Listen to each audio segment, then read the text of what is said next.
We're at Disneyland today to take you on a guided tour around Disneyland, a practical guide to navigating the park.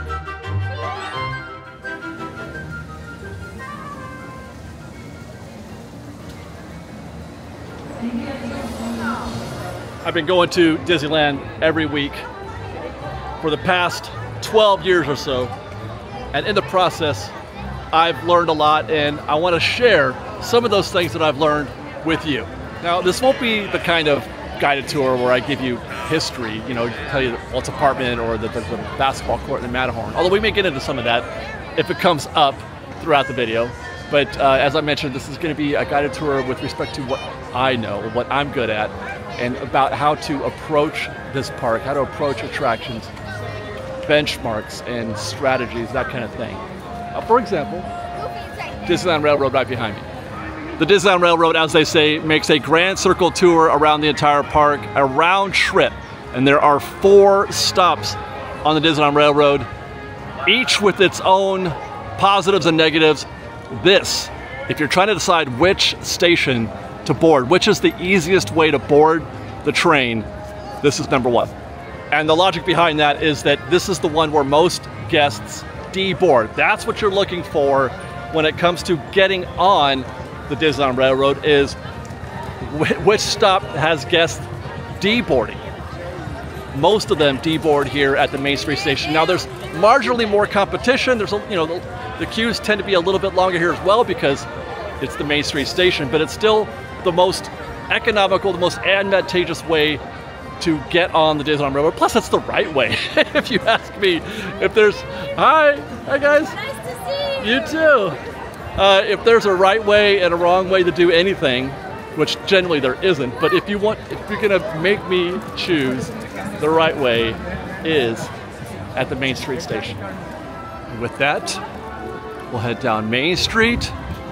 Maybe we'll note a few things like the Main Street Cinema. There's actually the Mickey shorts, the original shorts, like Plane Crazy, Steamboat Willie. You can watch those short films in that theater. Carnation Cafe right here. One of the more classic favorite bucket list type, hi guys, bucket list dining locations on the park or in the park, mostly because you get to sit out here and watch Main Street happen while you're dining. And they have incredibly delicious fried pickles there. And that's what I mean when we're talking about our views of the park, our perspective of the park. You go to Carnation Cafe to get the fried pickles.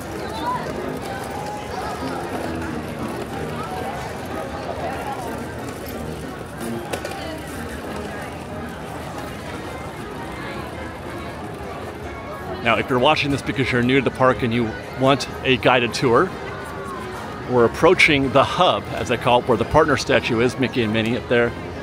And this was designed to give folks a preview, an entrance into each land. Fantasyland, Frontierland, Adventureland, and then Tomorrowland over here. You come to the hub and you decide what kind of story would you like to have today? How would you like to begin your story? We're going to begin our story in Tomorrowland. And again, like I said, this is going to be Fresh Bake's perspective. So we're going to get into some analytics. We're going to get into some strategy, some numbers, because that's how I approach the park. But I think you're going to find this very, very useful and informative. We'll start right away here with Astro Orbiter. 12 rockets here on the Astro Orbiter, which is useful because it helps you determine how long you're going to wait. But I will get to the Cliff Note version of that.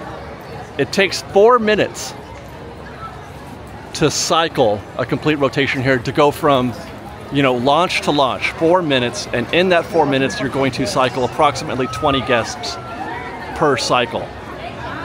So all you gotta do, if you want to know how long you're gonna wait, is try to guess how many people are in this queue, which this looks like about 80 to 100 guests. Call it 100. That's 20 guests per 100. That's 5 cycles times 4 minutes. You're waiting 20 minutes, if that's the case, if it's 100 guests. which is one of the reasons why this is one of those attractions where, even though it looks scary, like it looks like that queue's going to take forever, it actually goes pretty quick, even though you're just kind of standing there, which I'm not a fan of. I like queues that keep moving too, but it's not as scary as it looks. That's a 20-minute attraction. Right next door is Star Tours, and here, this is a much more difficult attraction to sort of gauge in terms of whether or not it's a good time or a bad time to get in, because you can't see the whole queue. But what I can say is that what you don't want is those doors right there to be open. If you see those doors open and guests going back there, that's usually not a very good sign, although in this case, yeah, there definitely is a queue back there. That means you're going to be waiting a little longer than usual. What you want to see, if you can help it, is those doors shut, and just out here, the queue, and that's it. Keep an eye also on the Lightning Lane queue. This is something we're going to try to point out as often as we can, where Lightning Lane is, so you can see how deep the queue is. This is not a good queue for Lightning Lane right now for standby guests. I mean, that's a fair amount of guests right there. That's 20 or so guests trying to get on Lightning Lane. That's going to affect things. You want to see few guests getting into Lightning Lane on that, you know, at this door. Just do a cursory walk by and see if there's anybody getting in. Meanwhile, across the way over here at Buzz Lightyear, the same story is true. Hi! Hi guys! How are you? The same story is true. Lightning Lane accumulates to the right of the entrance here. So you're looking for emptiness here, and you're looking for, you know, nothing coming. That's the door for Lightning Lane right there. So you're looking for there to be very few guests in this situation. This is also not ideal for Buzz Lightyear. As far as standby goes, though, you definitely don't. I like seeing an open lane right here, but in terms of just sort of basics, as we make our way to the back side of the queue, what you're hoping to avoid, this is actually a pretty good queue as I'm looking at it. What you're hoping to avoid is no guests in this extended queue out here. That's good.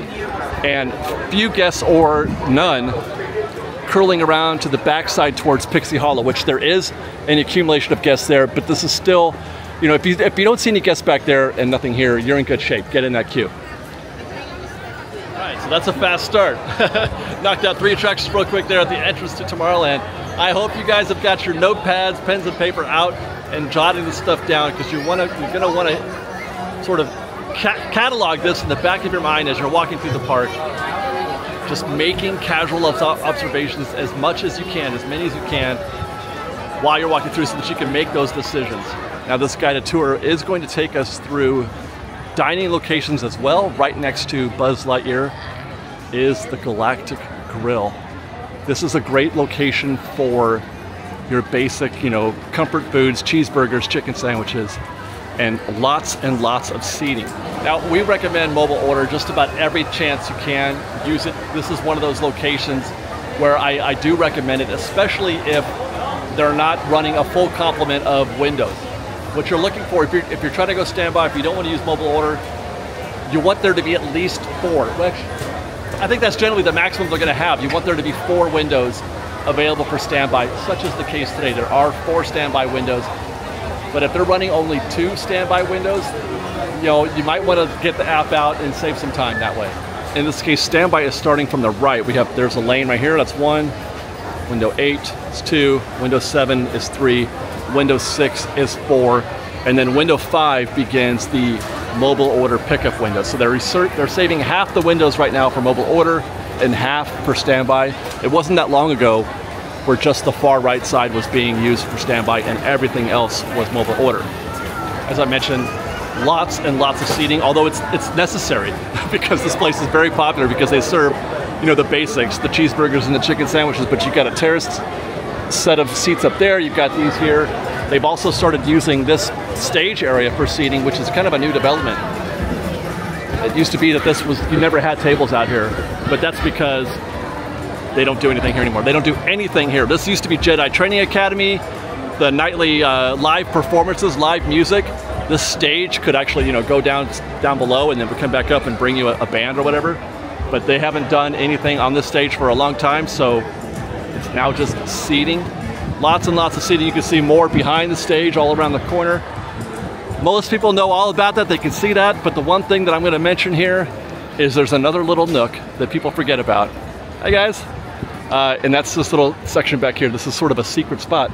If you can't find any tables in the main dining area, look over here. It looks like people have discovered it today though. Everything is full at this point. It's wild. That brings us to Space Mountain, which I could probably do an entire video of a guided tour around this attraction. In fact, I probably will someday if people respond to this one. It is very difficult, Space Mountain is, to navigate. I mean, with respect to trying to figure out if it's a go or a no-go, and that's because it's a very cavernous queue, a long and winding queue of which you can see pretty much none of from the ground. You have to go all the way into the queue, as I'm doing now, if you want to see or have any sort of idea or guess as to what the situation is.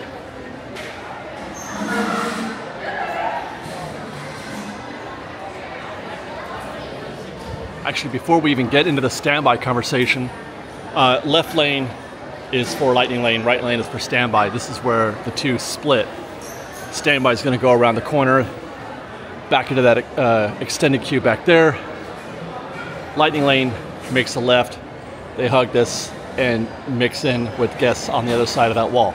Standby guests, that's exactly what you're looking for, is to see nobody standing out here. Now, it is often the case there are lots of people here, and that's a situation to avoid. But if you're coming to Space Mountain, the first test is to see if there's any guests out there. The next test is this building right here. That is the extended queue, the extended interior queue. You've got this out here. By the way, if you see anybody out here, just go ahead and turn around and leave. If you see anybody in this queue space out in this visible area that I'm at right now, just give up and come back later. You will find a better opportunity. But what we're really checking is to see how crowded it is inside that building. You can see it's actually coming out the other end over there. That's normal, that's fine. That's pretty typical. What you don't want to see is guests coming out this door right here. A good queue, like a reasonable one, or even a good one, I would say. Yeah, a good one will probably be where there's three sections. There's that front section, this side where they run the width of it, of the building here, and then this third section right here. I like seeing it empty here. I would prefer if that was empty as well. That's pretty reasonable right there if you can get it in that section only. But actually, in this case, with no guests in the standby, or a light lane queue, you're probably in pretty good shape here still. But Space Mountain is one of those attractions that exists in its own little vacuum, kind of like Radiator Springs Racers and Rise of the Resistance. There's just rules that you're never gonna find a really, really good situation, especially on a busy day. So you take your wins where you can. That's not too bad, this situation here. Now getting back to Lightning Lane, that's where the Lightning Lane is joining there. Standby is joining in this direction. They meet right here in the middle, and then the Lightning Lane goes to the left, Standby on the right? When you're talking about mix points, this one is one of the best mix points you'll find anywhere in the park. It saves an amazing amount of time. This is one of the most valuable Lightning Lanes you can have in the park. Where they drop you off right there, you go straight down the ramp. Where you mix in here with Standby, you got a couple switchbacks to negotiate in there. It takes a little while, it's very sticky, but Lightning Lane is gonna mix it that. They're gonna make that left, and they're gonna go straight down the ramp, and they're into the primary queue, where the spaceship is and everything, within a couple of minutes. So it's, if you're using Genie Plus, this is the place to use it. If you're doing Standby, you know what? Rope drop it. This is one of those. Just rope drop Space Mountain if you can help it. That's probably the one guaranteed tip I could give you as far as how to beat Space Mountain, is to rope drop it. Be here at 7:30 in the morning, get on there and get this thing out of the way before things start to get crazy, because it gets crazy here at Space Mountain within a half an hour. 8:30 a.m. and you're looking at a 45-minute wait already. One last point about Space Mountain is single rider. They are still having guests join single rider here along the side of the old Captain EO Theater. That's the single rider queue right here. But if you do go that route, there will be a cast member handing out single rider slips of paper. They'll hand them to you and then escort you through this path here. He's holding the single rider passes right there. and you'll make a left down this path here, curling around that way. There's actually going to be another queue that you join at the bottom of that ramp down there. Faster than standby, but slower than you think. Expect to wait, if there's any kind of queue down there, expect to wait 20, 30 minutes or more. Right next door to Space Mountain is Alien Pizza Planet, a dining location that used to be an attraction. Rocket to the Moon, Mission to Mars. It is now a Toy Story Pizza Planet themed dining location serving pizza and pasta, and this place is an absolute zoo. One of my least favorite dining locations in the park. Probably, no, it is my least favorite. Very crowded, very busy, and the food is not all good. It's not at all good. And to make it worse, they recently, after post-COVID, they took out the fact that you used to be able to come in here and just do standby. There was no mobile order, but because they offer mobile order now, that this is your pickup station, you used to be able to go up to the actual, you know, like a cafeteria and pick up your slices there, and it was a lot more enjoyable experience, in my opinion. But the food here is okay at best. I'm not a fan. The pizza's particularly bad. Don't really care for it. But as I mentioned, there is copious amounts of seating. But again, like Galactic Grill, always busy, always full, because it serves the basics. And some may or may not know that there's actually additional seating. If you go to the back of the restaurant through these doors, you can find more, more booths, more tables, etc. And another row of booths and tables down there on the lower level. This is one of those days where it is bonkers. It is bonkers here at Alien Pizza Planet today. Now, I know people love pizza, and that's why the place that's got pizza in the name seems like a go-to joint to get your pizza, but stay tuned. We're going to show you some definitely better options for your pizza needs than here at Pizza Planet. This is the last place you should be going, in my opinion, for pizza. I will point out next door to Alien Pizza Planet is what is often referred to as Star Wars Launch Bay, or the Innoventions building, or the Carousel of Progress. All of those were previous attractions that existed in that building. Today it is nothing. If you're walking by here and you're wondering what's in there, the answer is, unless you're a DVC member, the answer is absolutely nothing. There's nothing for you in that building, which is a shame. Today they use it only as a lounge. As I mentioned, for DVC members, it's called the Starview Station. And they don't even use all of it. They just use the top part of it and maybe half of the top part, I think. Terrible waste of that building. That's a whole another conversation for a whole other video. Let's look at Autopia next, which is right next door, to help you get your bearings. Space Mountain, Alien Pizza Planet down there, Innoventions building. And if you keep going towards the rear of Tomorrowland, you'll find the Autopia.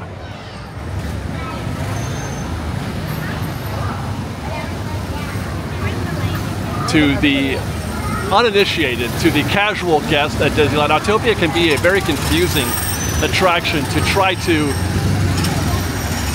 analyze, to try to guess if it's crowded or not. There are basically 3 sections to the Autopia queue, and each one that you can skip gets you progressively closer to a go situation. Guests will follow this path up and around the backside, and then they'll mix, or they'll split there with Lightning Lane. And then the standby guests, the first section is that on the risers. The risers is section 1, let's say. Section 2 is the roundabout there, the rotunda. There's actually a queue inside that building. And then you come out and you walk down this path right here. And then the final section 3 is the space where you begin to get split up and approach your vehicles. I'm not a fan of having the queue, having the risers back there full of standby guests. That's not ideal. This is a busy day today. But what you're also trying to avoid is those guests, as I mentioned, in the rotunda. If you can at least skip one of those 2, then you're in good shape. As it happens, they are using both sections. This is a busy day. But on that topic, it being a busy day, I'm not expecting to find a lot of bargains, a lot of discounts. It's going to be busy everywhere. So you're not really looking, in this case, to find an empty risers queue back there. It's going to be, that kind of scenario is going to happen at almost every attraction. There are some minimums, some basics, what I'm looking for on this attraction. It actually does go pretty quick. There's not a huge influence here with Lightning Lane, for example. Make note of, this is not a popular Lightning Lane attraction, so most of your competition is going to be standby. So what you're really looking for here is to do this attraction when there are all 4 lanes of traffic are open. If any of these lanes are closed, that's going to reduce your time, or increase your time, I should say, by 1/4. If they're running 2 out of 4 lanes, your typical wait time would be doubled because they got half the capacity. Another tip to make note of is if you have the opportunity to choose which side, because you could, if the cast members will sometimes split you, but oftentimes there is no cast member to split you, and you have to pick if you want to go on that side or on that side. There's a split up there. All things being equal, take that one, because it's the nearest one. Obviously, if you take this one, you have to run the length of that queue. Now you'll notice though, that queue in this case is actually very long. There are 30 guests in that queue, but there's only 10 or 15 in this one. People aren't paying attention. They're not paying attention, and they're not drifting into the long queue. So even though I just said take that one, that was if all things were being equal, as if to say if the queues were equal in size. I would get in this queue in this situation. So there is the Autopia queue. The main part of Tomorrowland is down here. If you keep going down this path though, you can walk all the way down here to the backside of Tomorrowland, the backside of Autopia, and you'll find the Disneyland Railroad Tomorrowland station. This is actually our second train depot that we've seen for the Disneyland Railroad. The train will stop here. I mentioned that the Main Street station, Town Square, is the best location to board the train because that's the location where the most guests deboard. This is the worst station of the 4 for that very same reason, but in an opposite way. The fewest guests deboard here at Tomorrowland. You'll probably get maybe half as many guests get off this train than they would at the Main Street station. So that means you're going to get half as many guests boarding, and which is why, because what you want when you're coming to the Disneyland Railroad or the Tomorrowland station for the train is to maybe the one switchback up there. That's about all you want. You don't want to, maybe 15, 20 guests. That's what you're hoping for here. What you're not hoping for is a queue that actually runs out here into the walkway. Unless you have a very specific reason for riding the train, for boarding at Tomorrowland. Maybe you want to, see the dinosaur diorama, because this is the train entrance before you get to the dinosaur exhibit, and the train that takes you, the next stop is Main Street. Unless you have a very specific reason, don't get in that queue, man. My goodness, that's the longest queue I think I've ever seen, actually, for the Disneyland Railroad Tomorrowland station. From Autopia and the Disneyland Railroad Tomorrowland station to Finding Nemo. Now this attraction, there are no tricks, there's no hacks, there's no you either just want to ride or you don't want to ride. It's busy, often the case, or the queue is long because it's such a slow loader. The capacity is very low, so it moves very slowly. So really this one's just about whether or not you deciding today's the day that I go on Finding Nemo or not. There is though maybe one thing that I can show you that could help make your decision, because you're looking at that queue and you're like, gosh, I don't know. There's one thing that you can check. Right next to the entrance for Finding Nemo is the exit to Finding Nemo, and right next to that is the entrance to the monorail. Head into the monorail entrance, and you'll see that they have the queue split up into 2 sections. There's the left side and the right side. What you're looking for is to have guests occupying both sides. It is sometimes the case they don't load the right side. They don't load guests into submarines here. They would do it sometimes only on the left. If they're running just one side, if they're running just the left side only, then the loading process is going to be twice as slow as normal because they're running at half capacity. Now, you might have a full complement of boats, but it takes twice as long to get them into those boats than it would normally if they're running just the left side versus both sides. Now, the wait time that's out on the board and on the app is going to reflect the actual wait time. It's not going to take you twice as long in the terms of total actual time. It's just going to be, you're going to move twice as quickly through the queue. So take a quick moment, come in through the monorail entrance, check and see if they're loading both sides. If they are, then you can at least know that you're not going to be standing there for 5 or 10 minutes without moving before, you know what I mean? Because that's kind of excruciating. And while we're here, check it out, there goes Monorail Red. As it turns out, we're already into the queue, the loading queue for this attraction. We'll just keep on going. There are an array of attractions here at Disneyland that you can always count on, that are dependable, reliable, in the sense that you never have to worry about waiting too long. They're great attractions on a busy day. No matter what it's like out there in the park, you know you can handle it pretty quickly. This is one of the top ones for me. This is the always and never for me. This is on that always and never list. Always go on it, always choose it if you have a choice. Never worry about whether or not the queue is too long. Never worry about if it's the right time or the wrong time to do it. Always go, never worry. It is almost always the case, even on a busy day, that if you're not getting the monorail that's in the station now, you're gonna get the next one. So the only thing that you're really looking out for is whether or not they're running 1 or 2 monorails. There's Monorail Blue, and we just saw Monorail Red take off when we came in here, so we know it's out there somewhere. So we are definitely running a 2 monorail situation, which means that even if these guests don't get on this, or the guests who didn't get on Monorail Blue here, they're gonna get on the next one.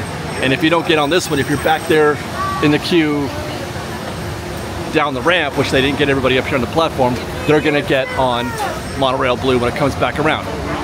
Monorail Red just showed up. It takes about 12 minutes for a monorail to make a round trip. So that means if they're running 2 monorails, every 6 minutes, another monorail is gonna show up. So that's probably the most you're gonna have to wait. You get here, and Monorail Red is here, and they're probably gonna fill up. They're not gonna get everybody on this one, they're gonna get on the next one. It's just gonna be 6 minutes later. So that's when I talk about it being the most reliable and dependable attraction. You're never gonna have to worry about waiting a super long time to enjoy it. And the monorail is a fantastic attraction. One of the most underrated attractions, in my opinion, in the park. I love the views, I love the pace, I love the fact that you get to sit down and enjoy yourself. You get a little narration with the guy, you get to go to downtown Disney, come back. You're seeing the park from a different perspective. It's fantastic. I love it. I love the monorail.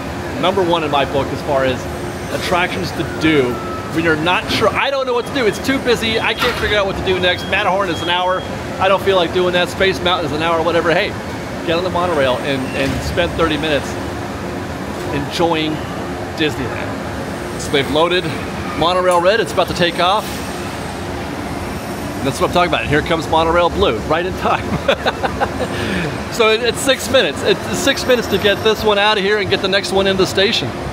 It'll be here any minute. All those guests down there on the ramp are going to get to the next one. It's super nice. That's the worst case scenario. Now we'll go from an easy attraction, the monorail, to one that's not so easy, the Matterhorn. One of the most difficult attractions to negotiate in the entire park. Let's get our bearings again. Autopia, Finding Nemo, and the monorail. And then around the corner here is the Matterhorn.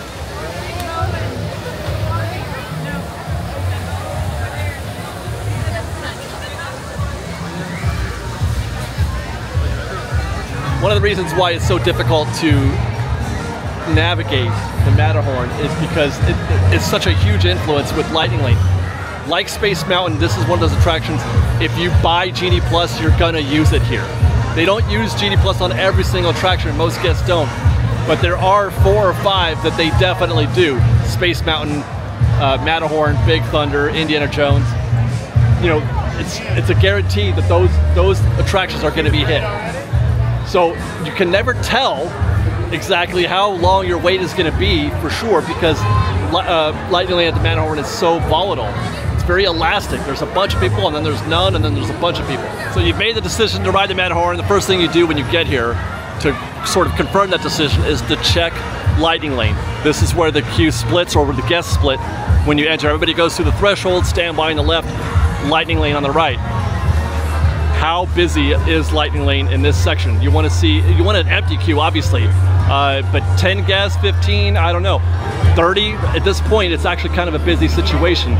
And one of the advantageous things about Lightning Lane for Matterhorn, why it's so popular, is that the mix point, like Space Mountain, puts you almost directly into the very end of the queue. All you have to do is they mix you right here at the where they put you underneath the cover there. It's a 5-minute wait once you're in there, and so Matterhorn is a very useful, very time-saving option. You know, Genie Plus, that is. Standby is going to be parked here. I could actually just stand here and watch. This is one of the fun things I like to do, is just to stand here and watch and see how long it takes for any of this queue to move. All these guests right now in Lightning Lane, every single one of these guests is probably going to get in right now, if there's room for them, before any of these guests move. And that you get to, this is one of those few spots in Disneyland where you get to watch that happen. This is the mix point right here for standby. You know, they're getting ready to go in here right here. They're waiting to find out, waiting to see how many of these Lightning Lane guests they can fit in there. Now it's already poking out here, so it looks like they've reached capacity. What's interesting is that when that queue, these guests are gonna park here, Lightning Lane is, and then the standby has to sort of stand by, right? So it looks like they made a few room. There's 1, 2, 3, 4, 5, 6.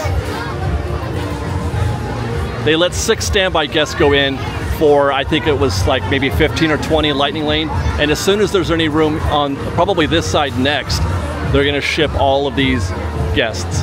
This is one of those attractions where I definitely recommend doing more than just looking at the posted wait time, but looking at the entire, trying to get the full picture.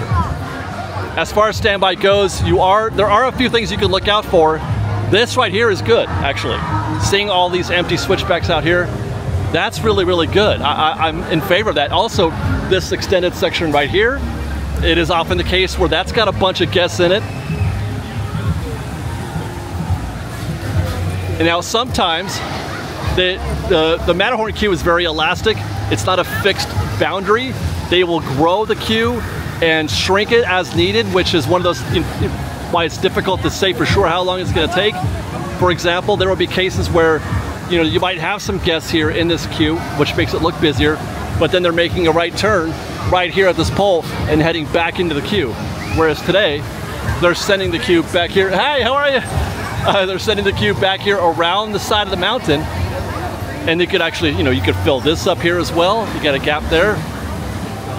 And even worse, this is what you don't want to see, is when they send the queue all the way down to the side of the mountain. This is on the busiest days, you'll see the queue reach past the point here where the attraction makes that U-turn.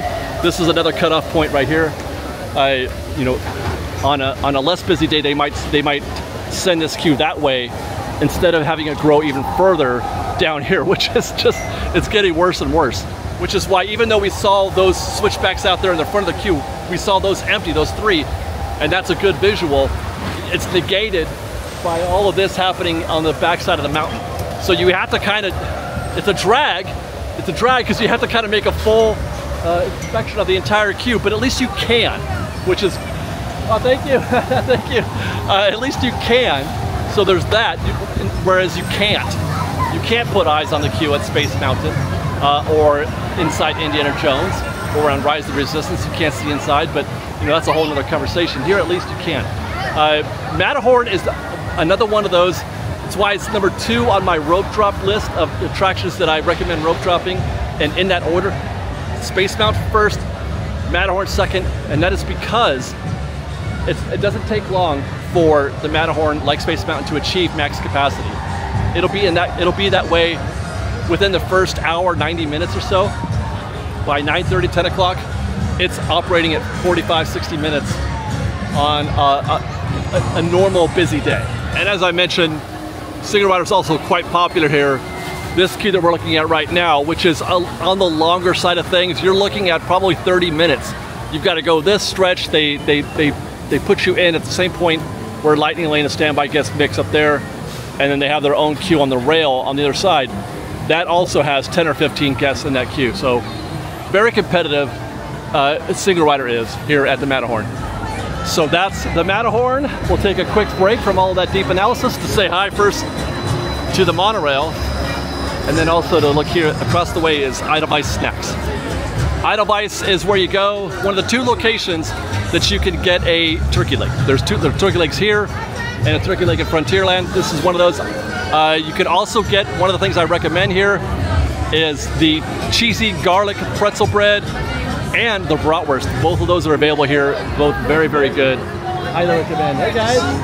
I'm not a big fan of turkey legs, so I can't recommend that, but I know people love them. It looks like we now have to hold for Magic Happens. Getting our bearings once more, Matterhorn. When you're leaving the Matterhorn, make a right, and you will find It's a Small World, one of the most legendary, classic, historic attractions here at the Disneyland Resort. An attraction that defines your Disneyland experience. There's people yelling at me from behind.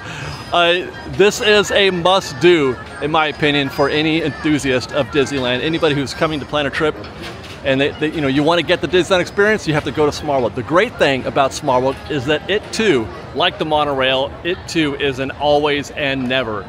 If you ever want to get on Small World, always get on Small World. Never worry about whether or not the queue is too long or if it's the right time or the wrong time. And that is for a couple of reasons. Number one, there's very little influence here from Lightning Lane. This is not one of those top tier Lightning Lane attractions that people always use here. Right now I think there's like 4 people in the Lightning Lane queue as I'm looking at it. It is very rarely the case that you see a very deep Lightning Lane queue. So you have very little influence. This means it's going to be pure standby, and that means the queue is going to move quickly. Even better, the queue moves quickly anyway because this is a boat ride, just like Pirates of the Caribbean, perhaps the most efficient ride mechanism in the entire park. Small World, they get guests in and here by the dozens in a matter of seconds, 30 seconds to get guests in and out, and that's, you know, a dozen per boat, and it's a constant, never-ending flow of boats. It goes like this. They process more guests here at Small World and at Pirates of the Caribbean than any other attraction in the park. On the worst day, they're going to process all of these guests in no time flat. You never have to worry about if it's going to take too long. Even if you see the queue out here, which we have during the holidays, you will see this queue get filled up. Even then, you're still only looking at 30 or 40 minutes on the worst possible scenario. If you have a desire to go on It's a Small World, go on It's a Small World. Always choose. Never worry about whether or not it's too long, there's too many guests. It won't be, it's fine. Right next to Small World on its left as you face it is Toontown, home to the newest and one of the most popular attractions here at the Disneyland Resort. And that is Mickey and Minnie's Runaway Railway. This is a fascinating discussion when it comes to managing the queue because there's a lot of different ways that you can approach this. You can take there is too many guests in that queue and I don't want to get in an approach. If that's you, if you have a limit to how long you're willing to wait for Runaway Railway, then know that this right here, the entrance, the threshold, the door right there is 45 minutes. So anything outside, if they're starting to use this queue out here, know it's going to be more than 45 minutes. But once you get in, the further you get into the queue without stopping, you know, with finding the back of the queue, the more within that 45-minute threshold you get. The problem is that you have to walk into the queue to find out, as I'm doing right now. You have to walk all the way in here to find out where the back of the queue is. Not exactly typical behavior for your average guest. I don't have a problem doing that. I do that all the time, but I'm a weirdo when it comes to that kind of thing, so I don't mind walking into a queue and then walking out if I don't like the way it looks. But it's the only way to find out how bad it is. And it is often the case, once you start getting into the queue, that you've gotten so far, you're like, well, screw it, we're in for a penny, in for a pound. But there, you know, you could walk a little bit of the ways in here and find the back of the queue and change your mind. But I will say that a great threshold for a good time, a decent wait, a light wait, as it were, for Runaway Railway is if you see movement in the first prop room, as we're here. There are there's 3 prop rooms. This one, next room, that is stretched down there, and then you turn left, and then there's another room in there with more props, and then you get into the concession area. But if you're not stopping in the first prop room, you're in pretty good shape. There's not a lot of Lightning Lane activity here. I come through here often, and I very rarely see a lot of guests in the Lightning Lane queue, even though it is a very long queue. So it's difficult to see the back of it. But here again, there's the second prop room. That's even better. The guests are still not stopping here as they approach the third prop room. Already, at this point, I'm saying this is a go. This is fine, you're good. You're gonna have a very light wait. Even if there is a little Lightning Lane influence, you're gonna manage that easily. having made that decision, that observation, I'm now trying to work my way out of the queue, which I said I don't mind doing, but most guests at this point would have just kept on going into the queue.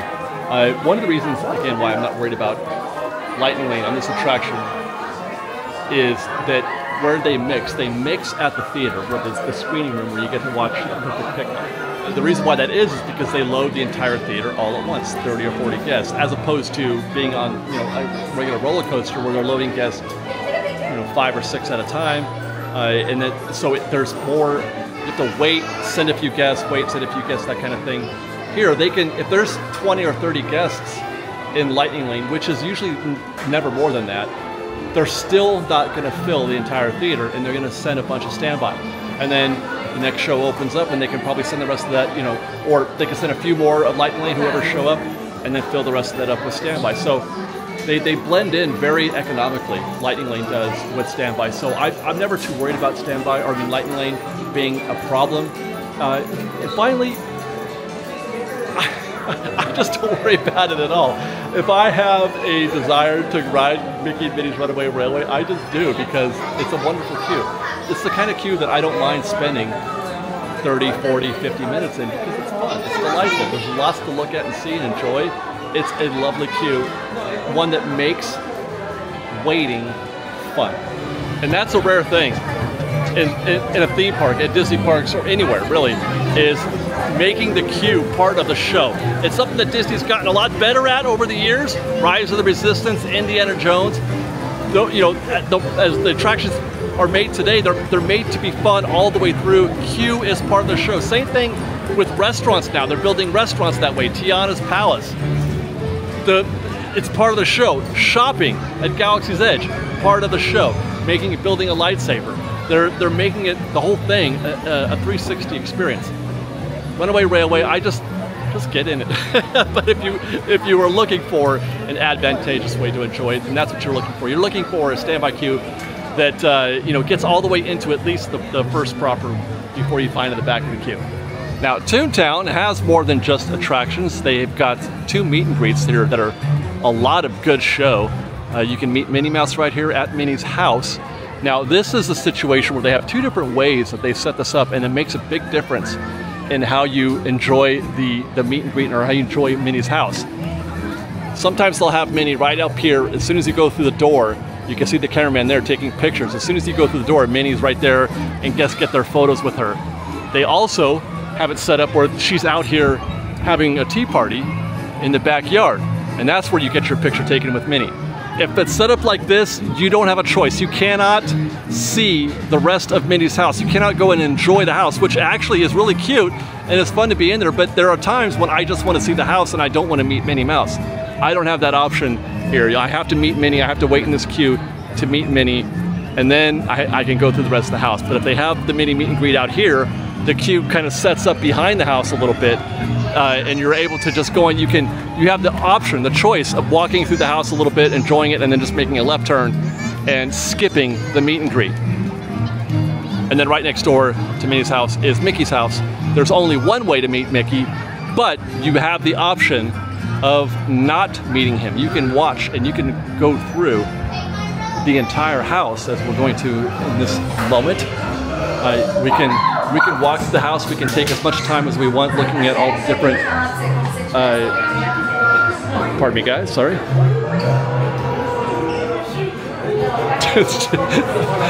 Different amusements here that are here, lots of things, decorations and whatnot to look at that are artifacts or representations from his shows.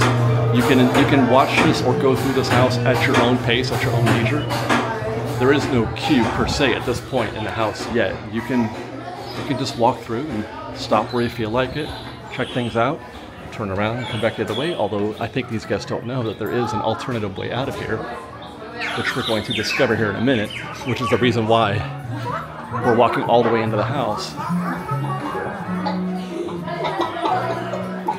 If you want to just meet Mickey Mouse, you can skip all of that. You can walk all the way through here and find the meet and greet.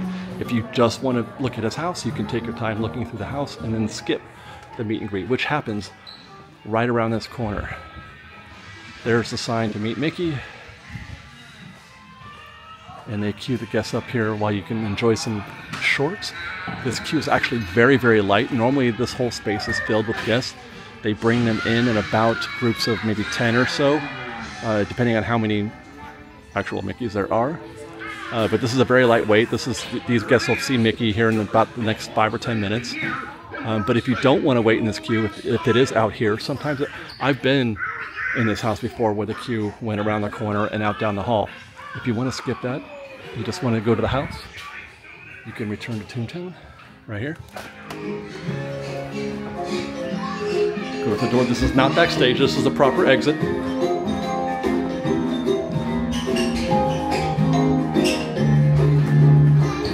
We are now in his garage, and it leads you right out here at the back end of Toontown and Gadget's Coaster. Now Gadget's is sort of a good news, bad news situation. The bad news is that they only ever run one train. There's only ever one train on the tracks. So you have to load the train, send it, have it go around the track, come back to the house, unload the train, and then load it up again. So you have to wait. There's a lot of pausing and waiting in the queue, not moving at all. The good news though is that there's no lightning lane here, which means that they are moving at still a pretty regular clip, because it takes just 2 minutes to cycle the train. From launch to launch, it's 2 minutes, and in that 2 minutes you're sending 16 guests every rotation. So even though it's a kind of a drag and you're not doing anything for a little bit, you're moving 16 guests every 2 minutes.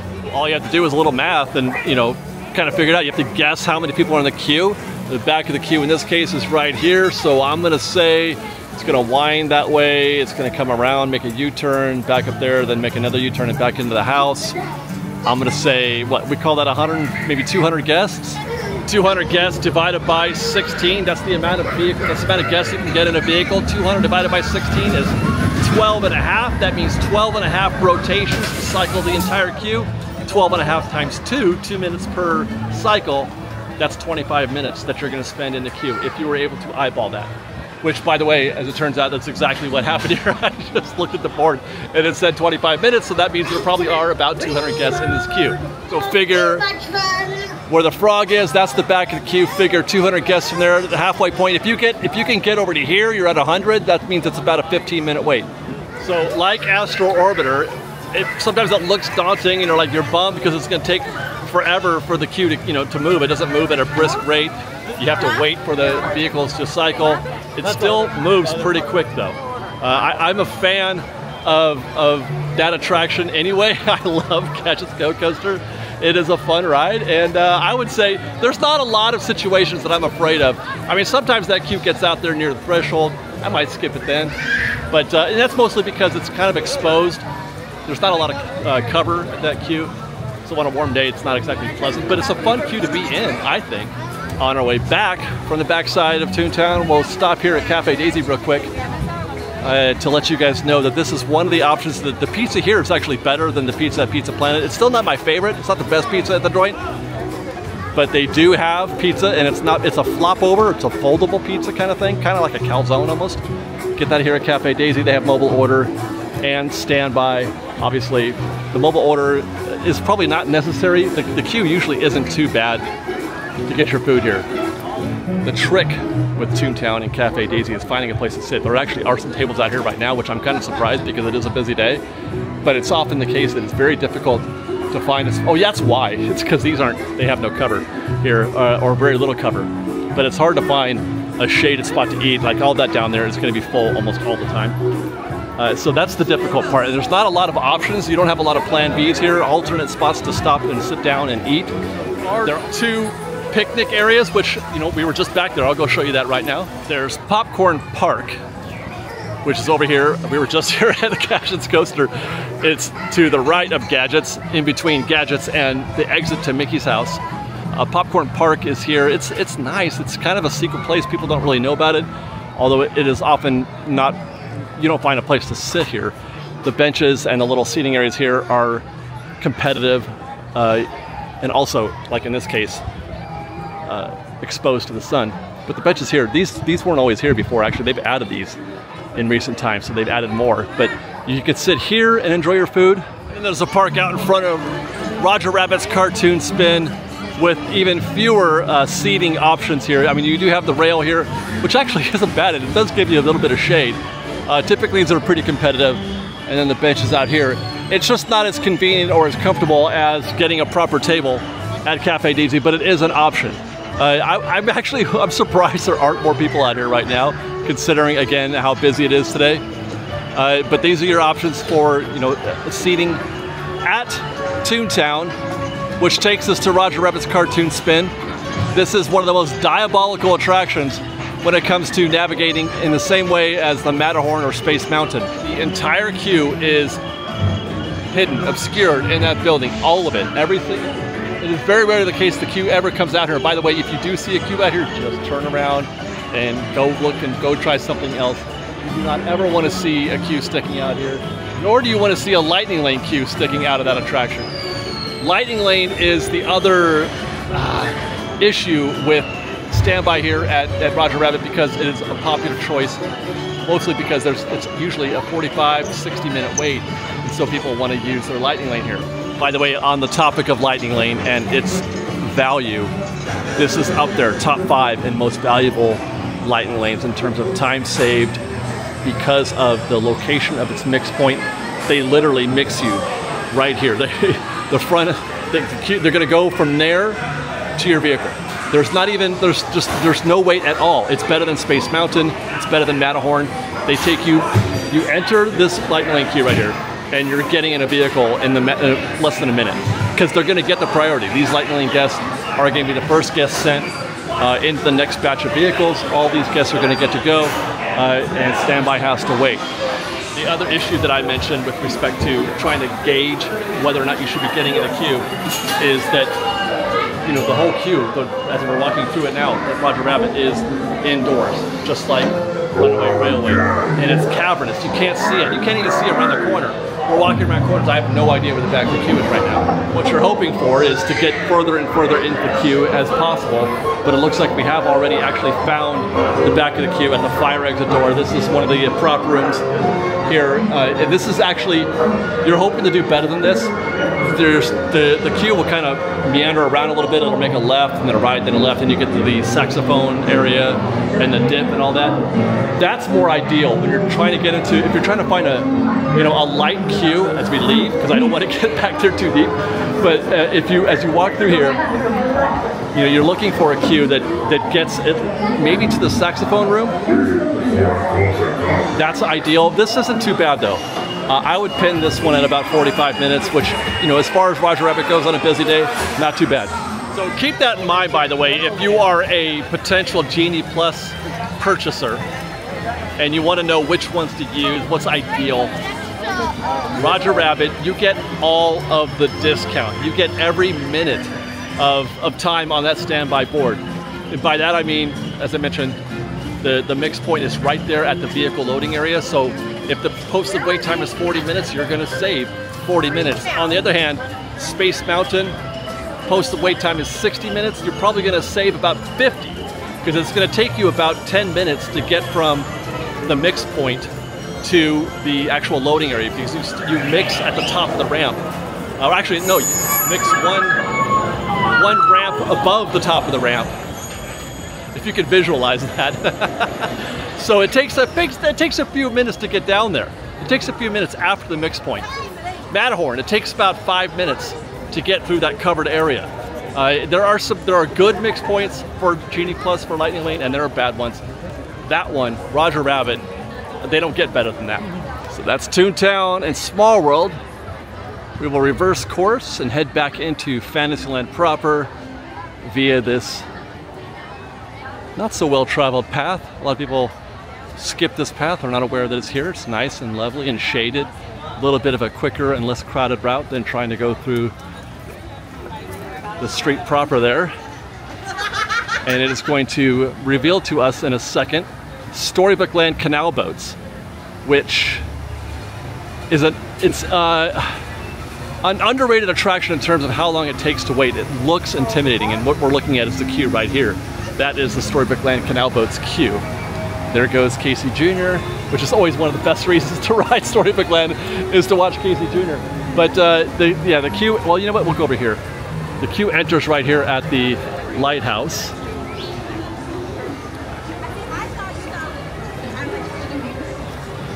And you know, they don't even, I'm not even sure if they ever post a wait time here. There is a wait time on the tip board on the app, but they hardly ever post anything out here, I don't think.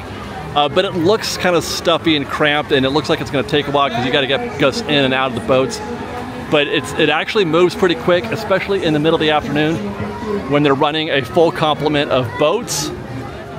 And by a full complement of boats, I mean there's usually 3 boats here in the dock at any one point in time in various stages of loading and unloading. It takes about 1 minute and 45 seconds to go from launch to launch, meaning this boat just launched, and about 1 minute and 45 seconds later, that boat is going to launch, and then after that, that one. Sometimes they'll even be able to load multiple boats at the same time, and they can run one right after the other. What I'm trying to say is that it goes quicker than you think it would, and that queue that we're looking at right there of about, I don't know, 100 people is going to go through in less than 20 minutes probably. You're going to get 10 or 12 people per boat. You know, just doing the math like you did at Gadget's Go Coaster, 10 by minute, I don't know. That's 1 minute 45 seconds, a little tougher. We'll call it 2 minutes. You can cycle 100 guests in 20 minutes. And then right across the street from Storybook Land is the Mad Tea Party, right up there with the monorail for me in terms of the always and never type situations, an attraction that is one of the best, I don't know what I want to do right now, attractions. Gastro Orbiter, like Gadgets, like Dumbo, which we'll get to in a minute, they have to run the whole cycle and then get everybody out of the vehicles and then queue the new guests in. It does take a bit. You are standing still for a little while, which isn't great, but at least you're under the cover of that huge, enormous, wonderful tree there. But the best part about this is that people, for whatever reason, just don't line up for this attraction very much. They don't, it's never full. I can see right now, there's not even a full rotation of guests in this queue right now. There are 18 total teacups. You figure on average 3 per cup. Sometimes there's 2, sometimes there's 4. On average 3 per cup. You're looking at 50 guests per rotation, which is nice. So all you have to do is figure out how many guests are in the queue, much more. There's not even 50 here that might get out here to this point. So maybe 50, maybe I think they might even get all these guests in the next rotation. And it takes about 4 minutes. So really what you're looking at here is hardly ever more than 3 rotations. It's hardly ever the case where there's a rotation, 50, 50, and then another 50. The other 50 is out here, you know, along the rail or something like that, which is very rare. That's why I love the Tea Party, because it's very easy access. It's very easy to get into that attraction. Plus, it's just darn fun. You're spinning around. You're hearing that wonderful music. It's an opening day attraction. It's the kind of attraction that defines Disneyland, and I love going on those kinds of attractions. Those are my favorite attractions. You can have Rise of the Resistance, man. I mean, it's great. But I ride Mr. Toad's Wild Ride, which is next on our list, more than I ride Rise by a landslide.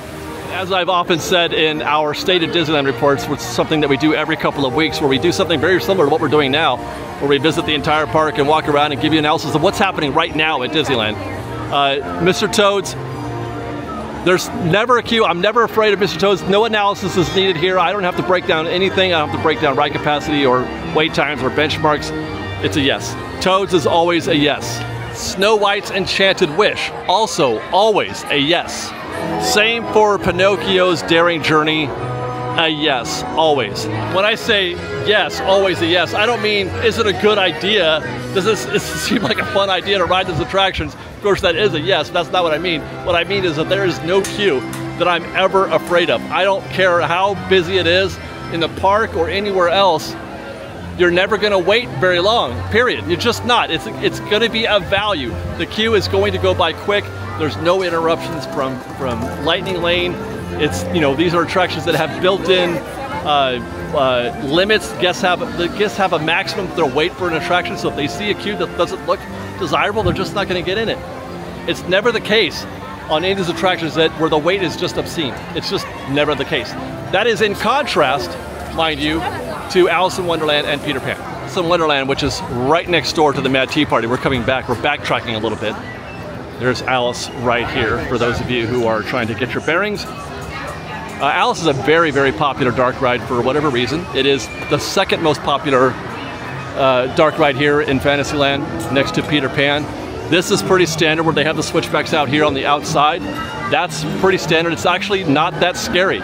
Like the Storybook Land canal boats and like Peter Pan, which we'll see in a minute, sometimes it looks intimidating, sometimes because the crowd is very dense in there, it looks like it's going to be a while, but it moves quick because it's a dark ride with no lightning lane. But even seeing this, I'm not scared of that. That's a pretty typical attraction or wait time. That's 30 minutes, if that, probably less than that. The only time I ever get worried, or the only time I second guess my choice, would be if the queue starts running out along the side of the attraction here, which does happen.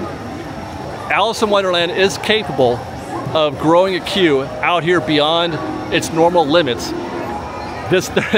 When Disney built this attraction, they were not expecting to have a queue run out of there and into the crowd. So they have to set up temporary, marking. Matter of fact, I don't even think they do. I think people just sort of grow out here. But I've seen it run down there.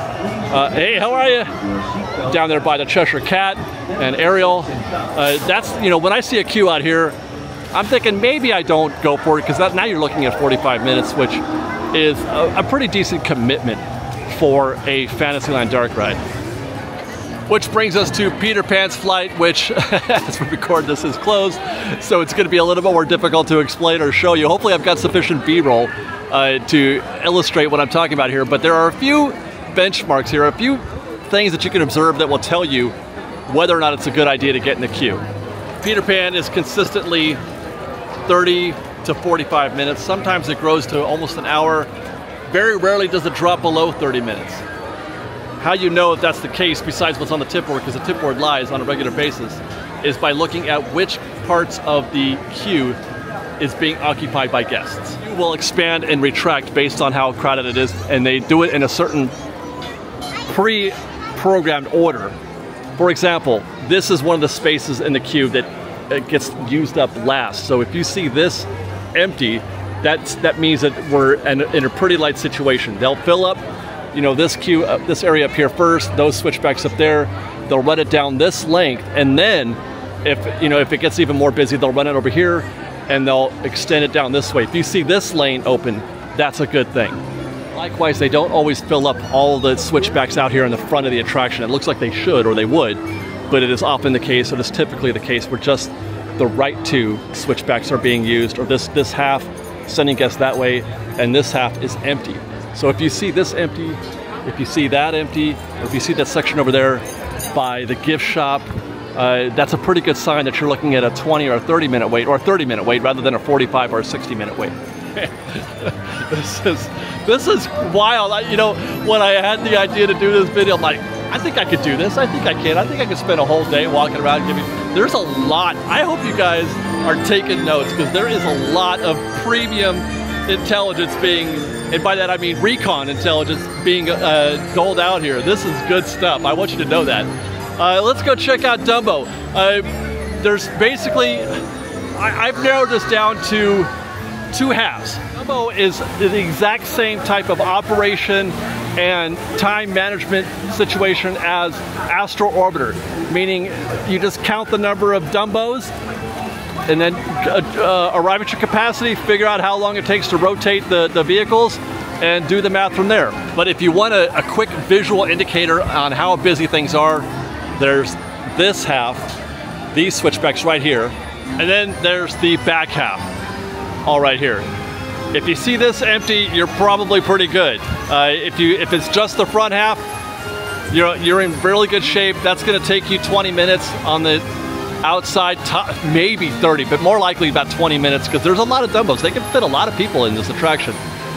But when they start filling up the back of this, that's where it starts to become a grind, because of the aforementioned issue of how long it takes for them to cycle this. It's not, Astro Orbiter is much quicker than Dumbo is in terms of comparing the operational situation.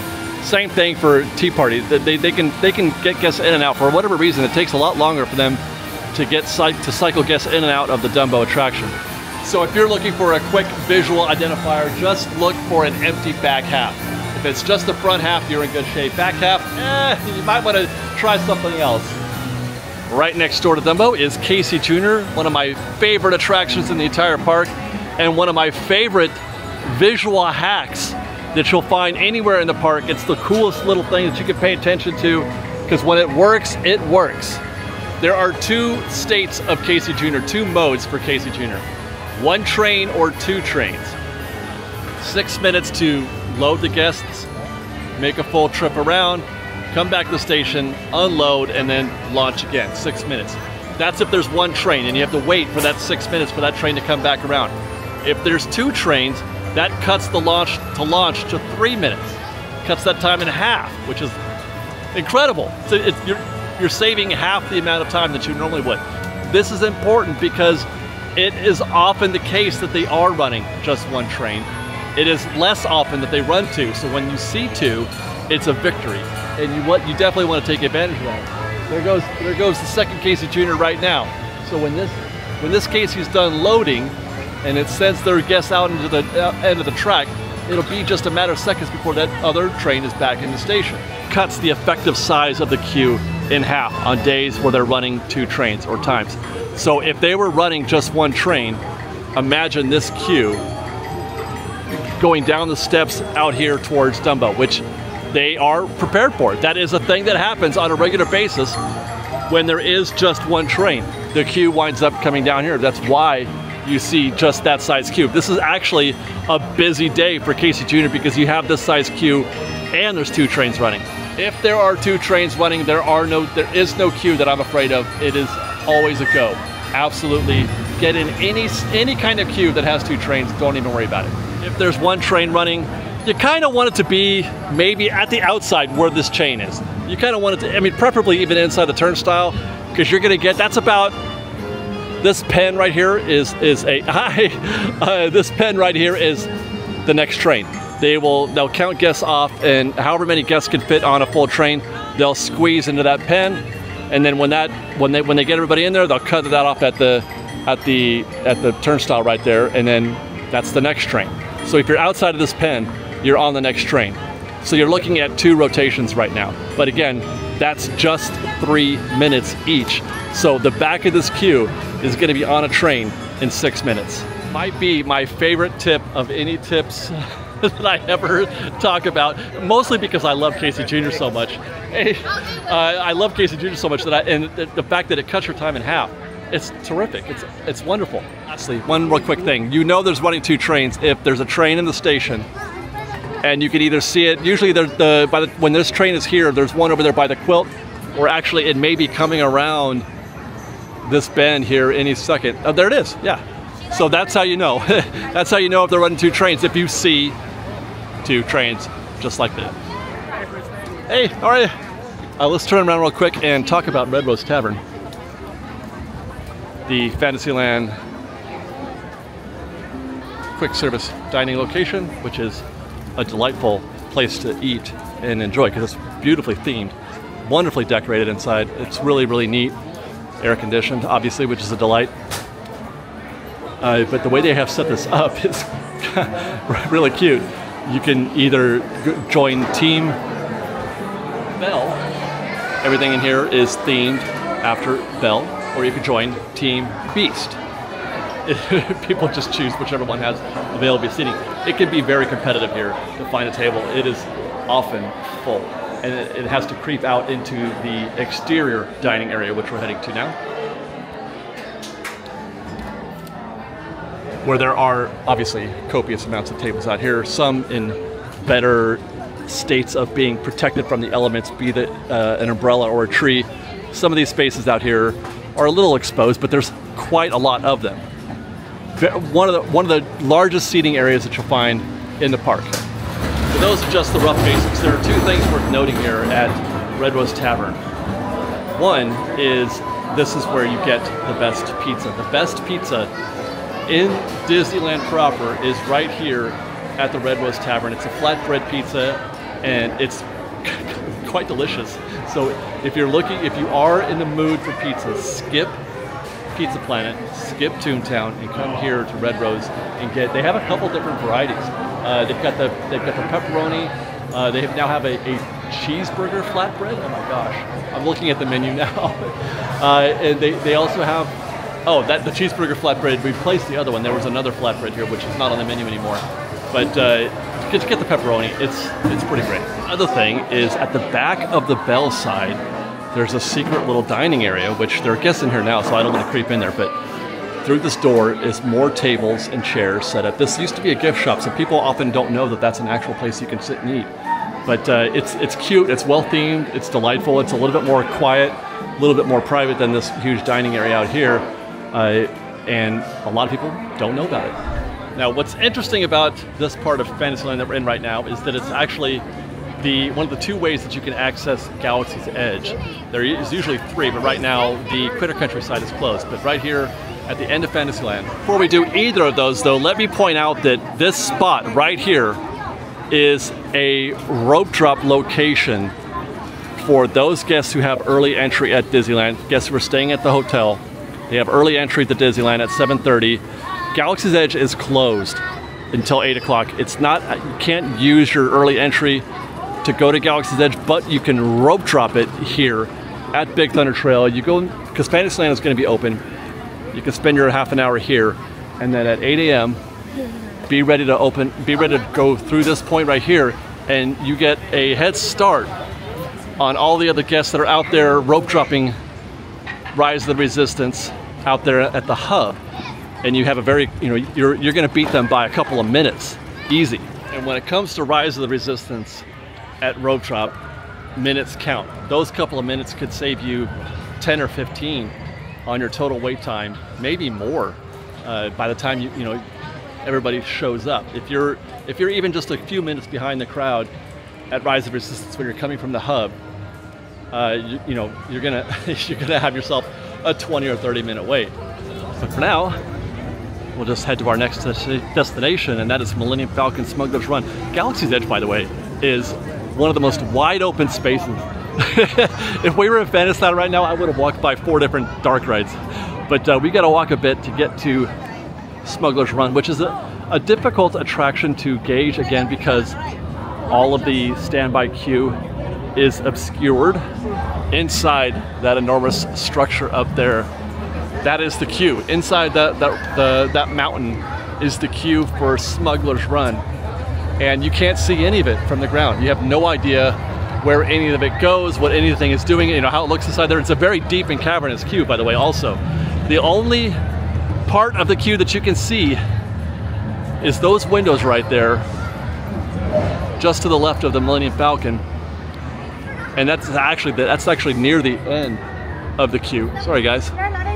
That's the very end of the queue, just before you get to the Hondo room. And that is, if you can see, I don't know if you can't see them, but look with your eyes. There are people up there with their backs against the glass, leaning. That means they're waiting. They're standing. They're not moving. It's going to be a minute. You don't want to see the guests with their backs to their window like that. Otherwise, the only way that you can have any idea of what things look like inside is to actually walk in there. And it is kind of a long and winding walk, which I will not bore you with right now. We've arrived inside, and what you're looking for when you're inside the normal standby queue is as empty a space as we're seeing here as possible. There's nobody in this queue with me right now, in the standby queue. I am completely and utterly alone, which is kind of wild. And what you're hoping is that there's not a bunch of guests waiting around the corner, which there are. They're actually sitting. Oh boy, that's not good. You don't want to ever see people sitting. It's a bad look. And matter of fact, as they move up, but we're not going to go around that corner to the left a little bit, where this lane ends is that window that we were just showing you, where the people were leaning up against the gas. But that's more of what I'm talking about. That's a bad look. Why is that? Why are we looking at a completely empty standby queue? And yet, right there at the mix point, that's the mix point back there, or near to it, the Hondo room is where standby and Lightning Lane mix. Why is that? Well, what you don't want to see are guests to your right, over here. I came back down to the beginning, the lower parts of the ramp. We were up there talking before. That's where we were talking, like the mix point up there. I came back down to show you, that's Lightning Lane right there.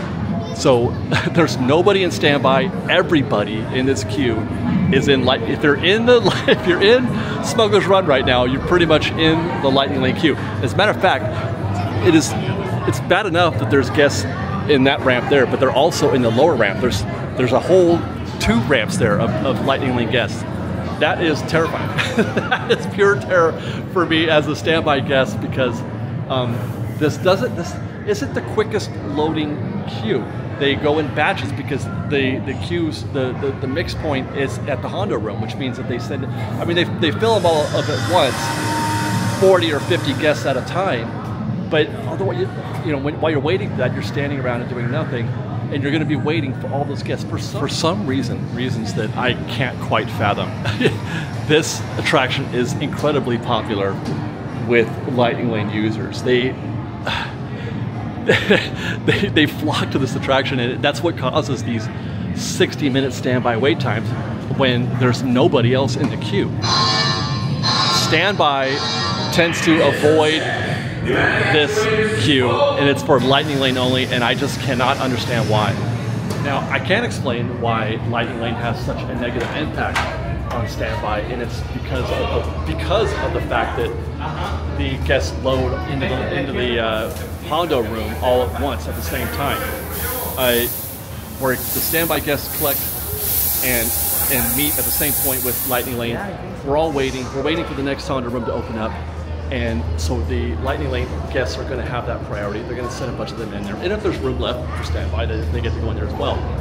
But what happens is, even if they send every last Lightning Lane guest, there's plenty of time for them to collect again, as we wait for the next iteration of the Hondo room. And so there's never really a break. You never really get a break from Lightning Lane. Whereas if I'm in Space Mountain, right, and there's a decent sized queue, they can empty that queue in 10 or 15 minutes, Lightning Lane if they choose to. Same thing for Runaway Railway or whatever. They can empty those queues pretty quickly, give them priority, send those 20, 30 guests into the queue, and that's it. And then it's open and it's free for standby to start getting their their turn in the queue.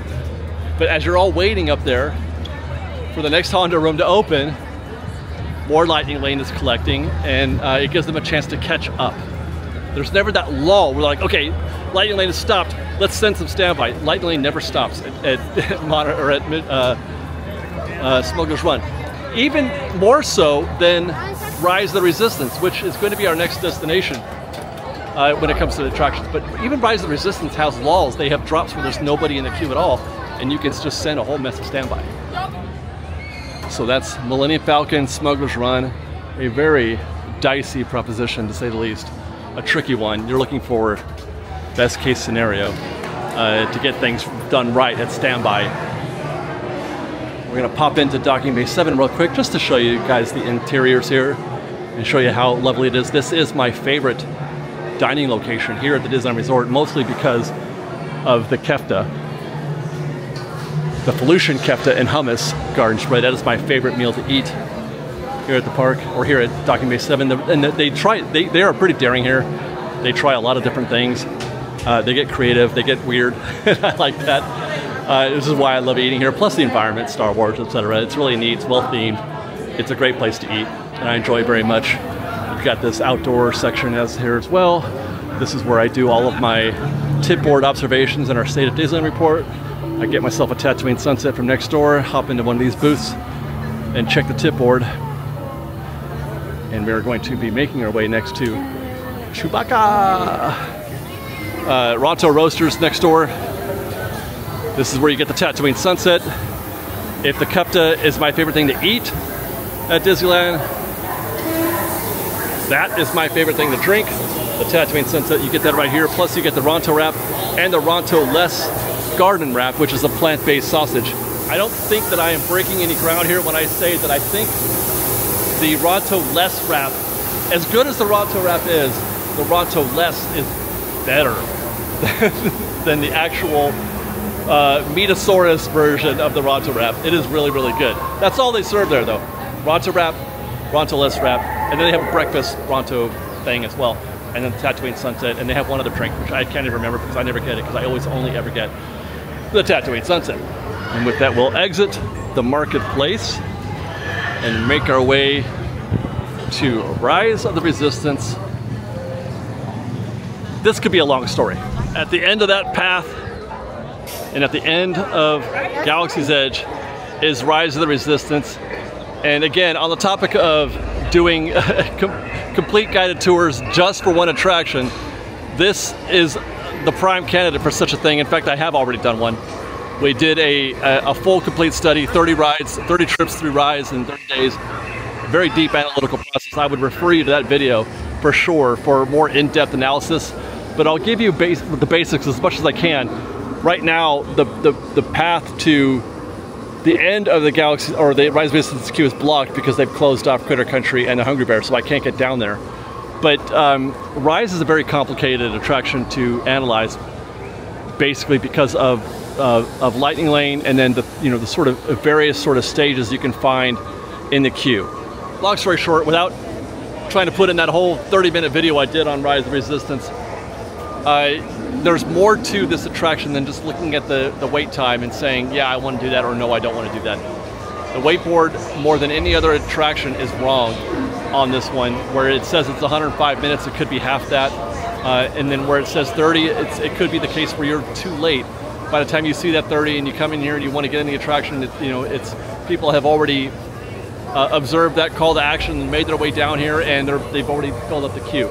So what you're looking for basically is to compare. You can do 3 steps. You're going to look at the posted wait time, you're going to look at where the back of the queue is, and you're going to look and see how busy individual Lightning Lane is. So in this case, step 1, we're observing that wakeboard. It says 105 minutes, which is a long time, and that is a call to action to stay away for most guests. You're looking next for the back of the queue, and it goes all the way down the end of that path down there. If I keep walking down that, we see those ropes down there. On bad days, actually a 105-minute queue, it should be down that way. So that's what I call section 4. There's section 3 right here. That's also empty. The back of the queue is right here, and that is what I would call section 2. That's actually not a bad back of the queue in this case, provided there's not a lot of people in individual Lightning Lane, which, as it happens, right now there are literally no guests, 0 guests in the individual Lightning Lane queue. All of this right here is individual Lightning Lane, and there are times when all this is full. That's very rare, but normally you're going to see 10 or 15 guests in here at some state of being, they're kind of flowing in and out. They go straight into the queue there. That the individual Lightning Lane queue takes you into the Ray Room. That's where the guests mix, is at the Ray Room.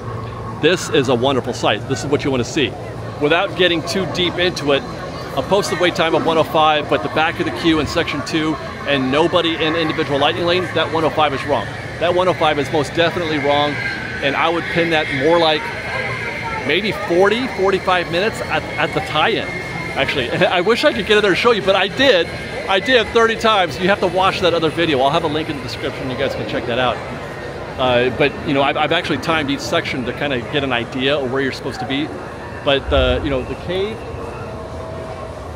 the cave is about 7 minutes, and then once you get inside the queue proper, the interior part, the labyrinth, as it were, that's usually about 20 minutes. So you're looking at 27 minutes at the cave entrance. I'm faking it now. I'm winging it. I'm trying to remember off the top of my head. And then this section right here, section 1 out here just outside the cave, you're looking at another 7 or 8 minutes. So it's about 35 at section 1. That's why I'm guessing 40, 45 minutes. Section 2, 40, 45 minutes, give or take. All depends on Lightning Lane. But as long as there's nothing happening here, you're in good shape. That 105 is 100% pulse. As we head back out of Galaxy's Edge, we can't go out that way towards Hungry Bear because it's closed, but I'll take this last opportunity once more to reference or to suggest that you watch our Rise of the Resistance video. We did a very deep analysis of the attraction, and we have discovered really how normal that attraction is. It's not anywhere near as scary as it is made out to be, or it is thought to be, especially considering how the attraction opened and under those circumstances and how crazy and popular it was. But it is very much a normal, standard, typical attraction these days. So we'll take this exit here. This is the midway point of Galaxy's Edge. This exit takes you to Frontierland. Keep going that way to exit out of Fantasyland, and when the path is back open again, back around that way is the exit to Critter Country, Hungry Bear, and New Orleans Square.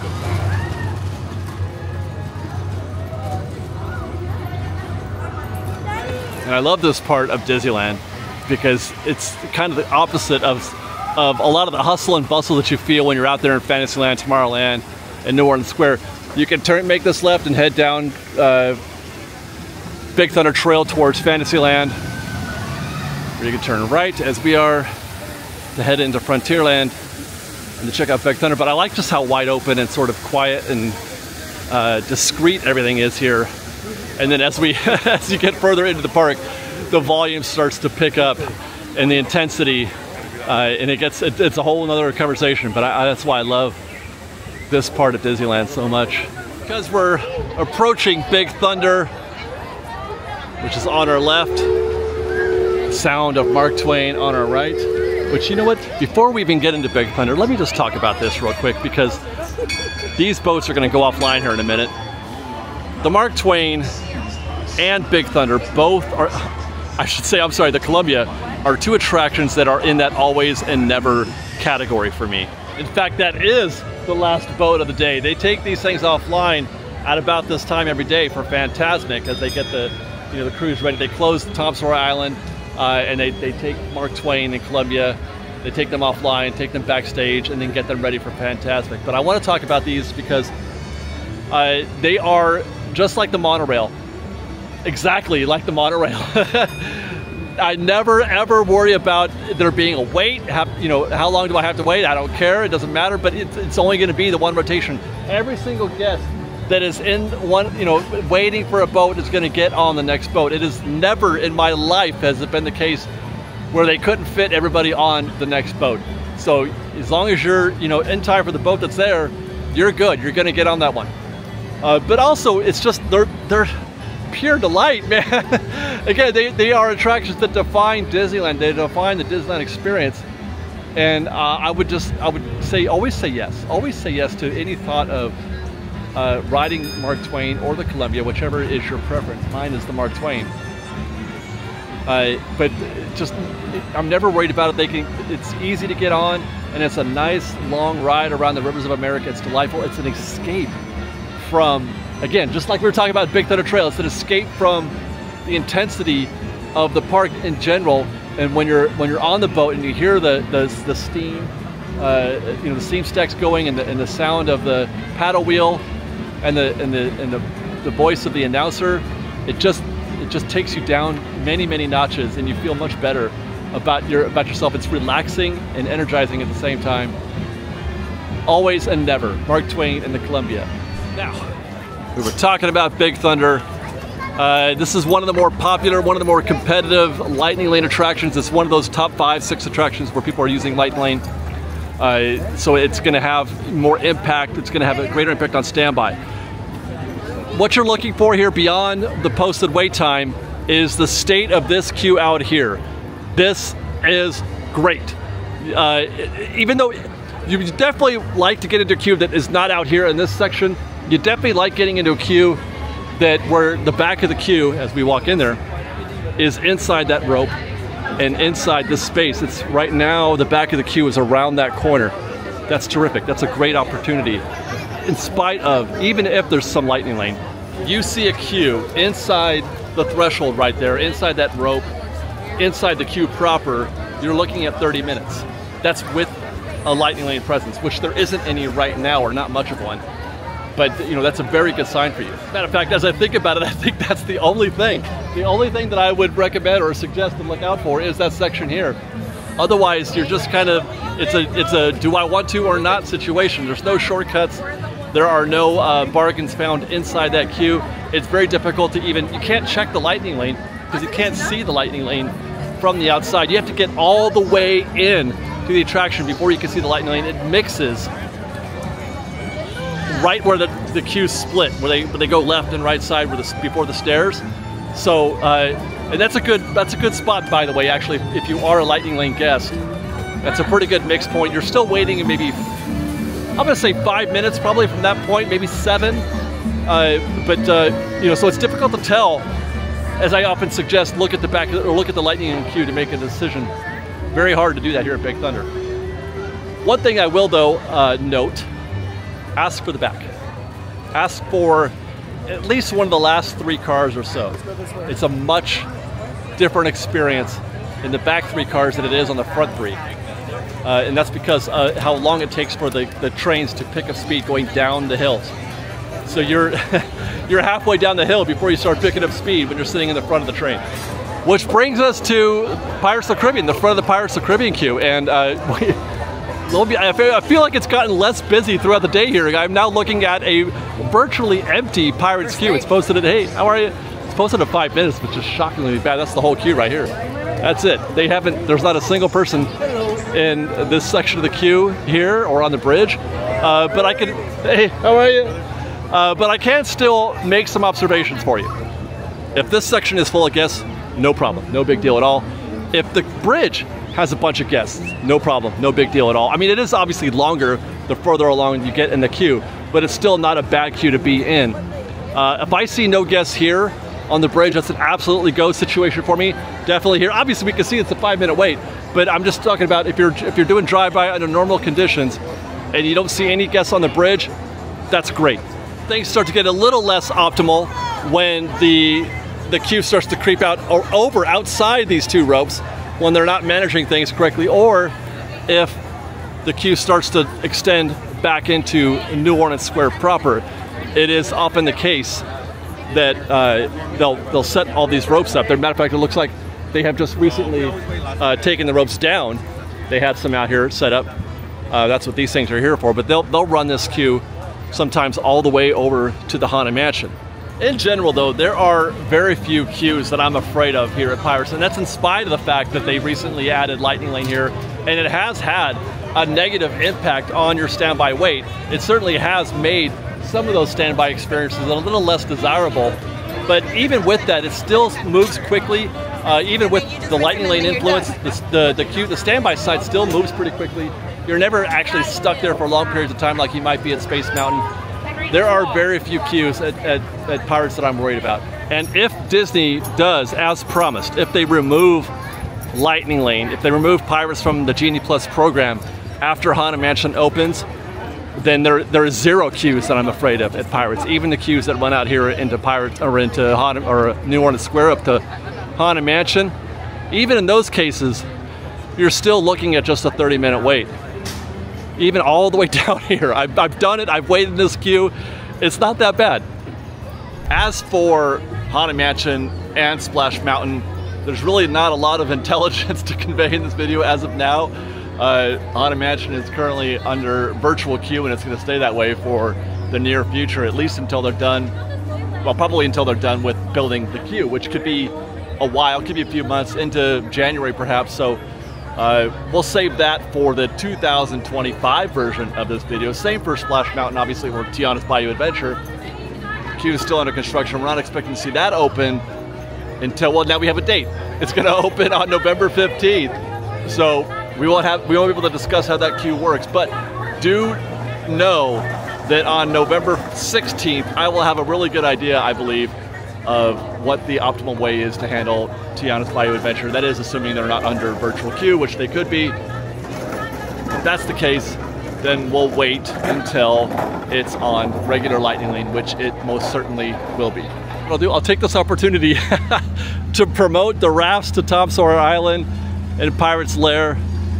It's closed right now because they're getting ready for Fantasmic. There's the Fantasmic crew out there getting ready, getting the stage ready, but every chance you get, you guys, if you are ever thinking about whether or not you should go to Tom Sawyer Island, the answer is yes. You only have to wait for this raft to go, back and forth, and then you can spend 20 minutes, an hour, however much you want, however little you want on that island, enjoying some of the best recreation that you'll have at the Disneyland Resort. Some of the most fun, some of the most relaxing vibes, especially for the kids. They don't even know. The kids don't know they want to go on that island. You have to take them there and show them how cool that island is. Don't wait for them to tell you. Take them on that island and show them how fun it is. I'm 55 years old and I still, I make my own choice to go on that island when I can think of it, when I have an opportunity. We did just a week ago during one of our Tours Departing Daily videos, and I had a great time. I love Tom Sawyer Island. always, never. We'll head back up these steps, back into New Orleans Square. To the left of Haunted Mansion, as you face it, is Tiana's Palace, previously known as the French Market. We'll walk in there real quick just to show you how easy it is to get food here. They have mobile order, it's right here, but I would say skip that for two reasons. But the first reason is what you're about to experience just now, and that is, hello, no waiting. Hi, Shelly. There's no waiting here, hardly ever. And often it is the case that they're running two sides here. You walk up there, they're gonna put your food on a plate in a matter of seconds, and a few seconds later you're out here cashing out. There's no reason to get mobile order. It's actually quicker. Believe it or not, it is actually quicker to get your food via the buffeteria style service here than it is mobile order. I don't know why they felt the need to do that, but they did anyway to give it more value, I suppose, but it is completely and totally unnecessary, and the food is really good here. The other reason is that when you get mobile order, and they give it to you in trays. Hey, there you are, guys, hi. They don't serve it to you on a plate. They serve it to you in a plastic covered tray, which, you know, that's less magical in my opinion. By the way, I will note that though the Mint Julep bar is attached to Tiana's Palace, it's the same kitchen, same everything. You check out in basically the same area. You can't access it through that front entrance. So we'll take a trip down Orleans Street.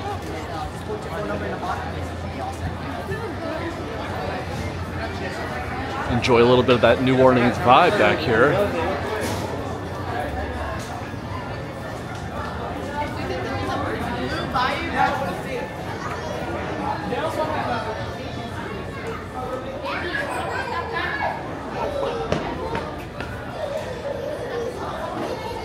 To the backside of Tiana's, that's how you find the Mint Julep bar. If you place an order here via mobile order, let's say, this is how you would find it. Otherwise, there's the standby queue right here.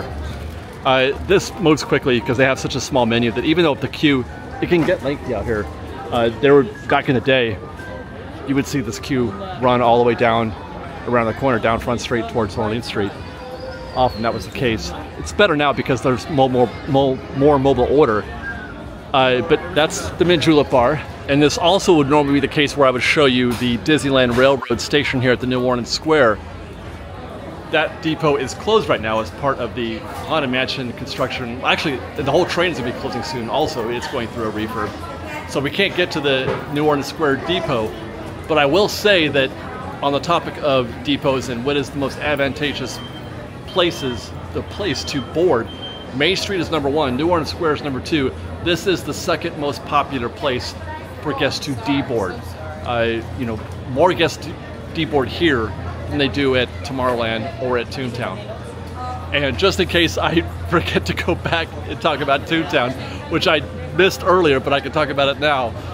Toontown is, if we're ranking them, Main Street 1, New Orleans Square 2, Toontown 3, and Tomorrowland 4 in terms of which are the most advantageous places to board the Disneyland Railroad.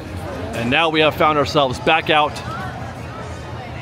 in front of Pirates of the Caribbean. You can see the queue has grown for that one, so we had a minor lull there. But still, that's plenty easy queue to get into right there, that's for sure. As we cross over the bridge, we'll encounter Adventureland Treehouse, which is, I'm so glad it's back. It's so terrific, and it's definitely another one of those always never. There is no queue for Adventureland Treehouse. If you want to go, just get in and spend as much time as you feel comfortable spending. You don't ever have to worry about whether or not it's the right time to get into the treehouse. The right time is now. So we'll keep going. And right around the corner is Indiana Jones, one of the more confusing attractions to understand when it comes to the standby queue. It has many different phases. There's many different ways to evaluate this attraction.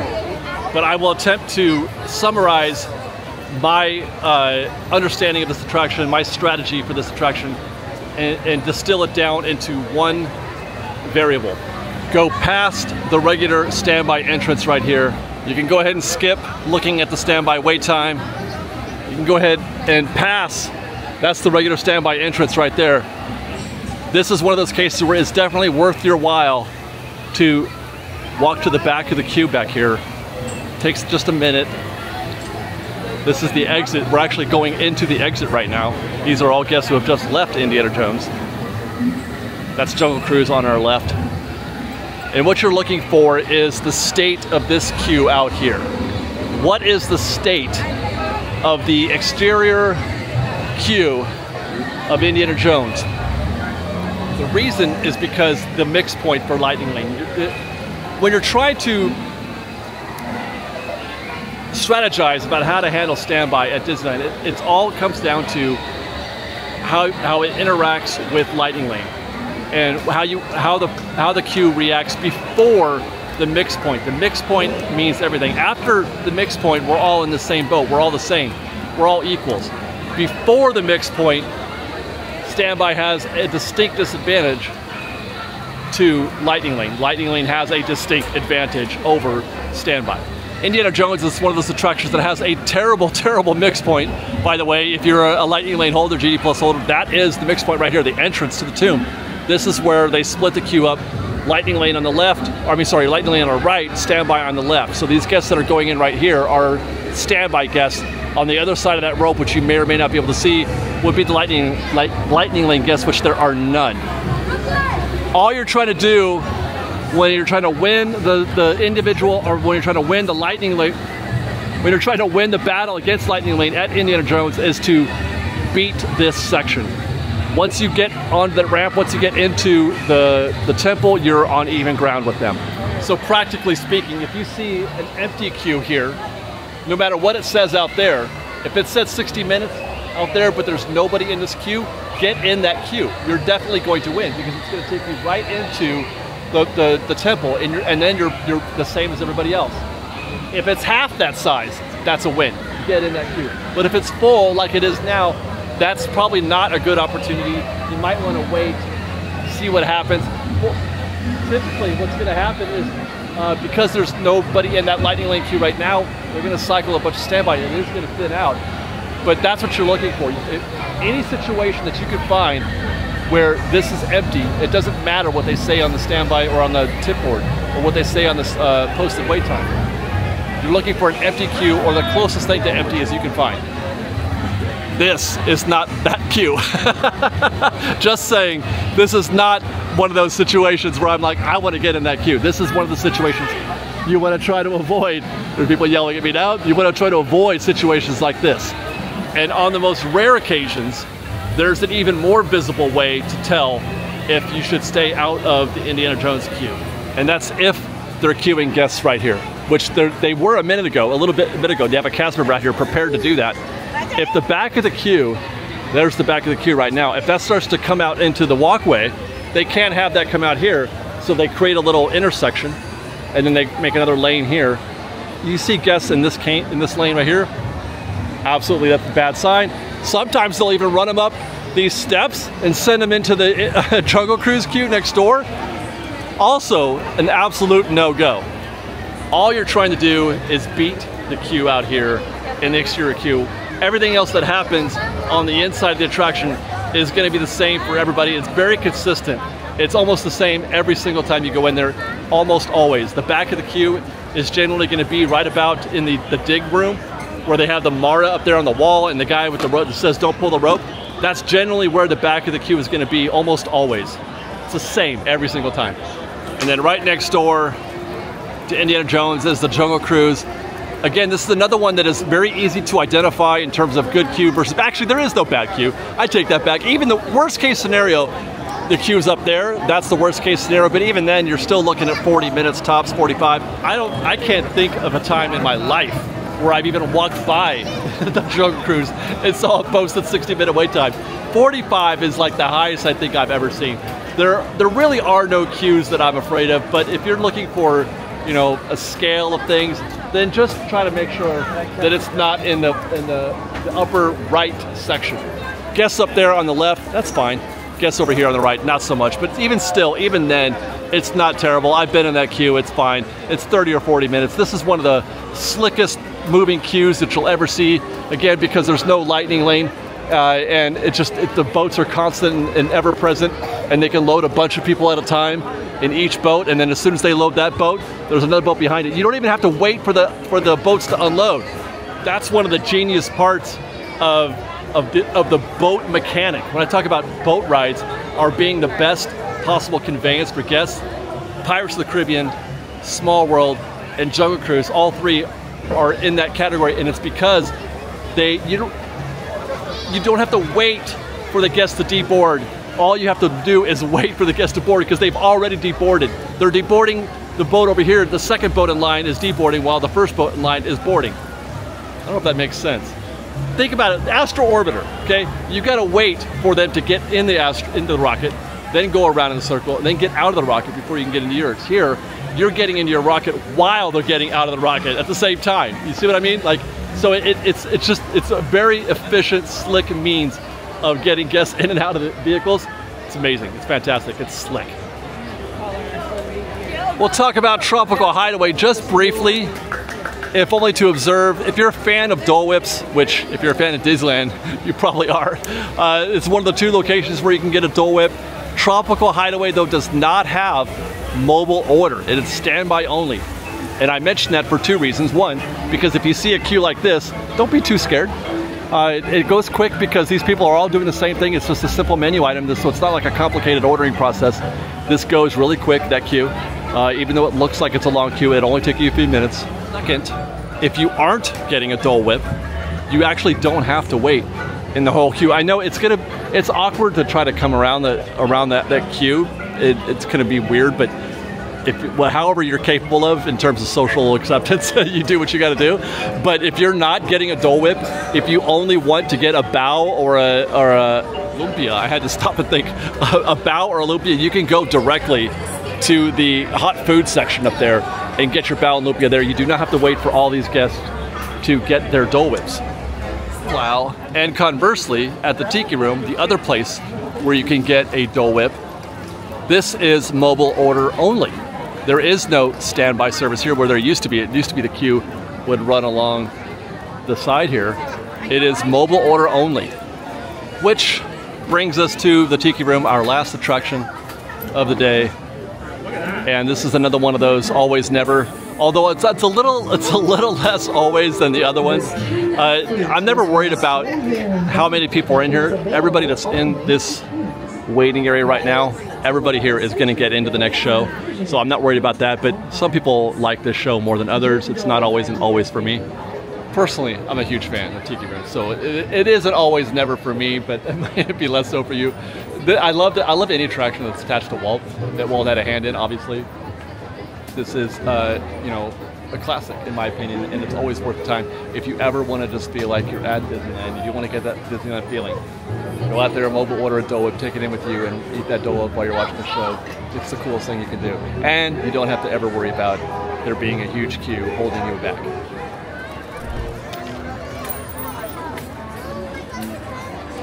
And we're finally back on Main Street. I cannot believe we just took that complete tour. I do complete tours around the park every week, but that's the most completest tourist thing that I think I've ever done. I hope you guys got a little something out of that. If you like this show and want to show your support, please do consider joining our Patreon campaign at patreon.com/freshbaked. If you want more videos like this, we have a whole bunch of rope drop strategy videos, park science videos that you can check out. We do a lot of testing of strategies in the park. We've got lots of that for you. We've also just began our newsletter where we share more of our tips and secrets and guides on how to do things. There'll be a link. Hopefully, crossing my fingers, there's going to be a link in the description to that newsletter that you can join. And there's going to be lots more of this type of content coming your way on Fresh Baked. Hi! Where was I? Okay, so you can follow us on Instagram at _FreshBaked. On Twitter at Fresh Baked Disney, that's Fresh with no E, and on TikTok at Fresh Baked Disney. Thanks again for joining us, everybody. I hope you enjoyed. Comment, actually. I know that this is kind of a magnum opus that we just did here, and I want to see you guys' thoughts and feelings on this kind of stuff.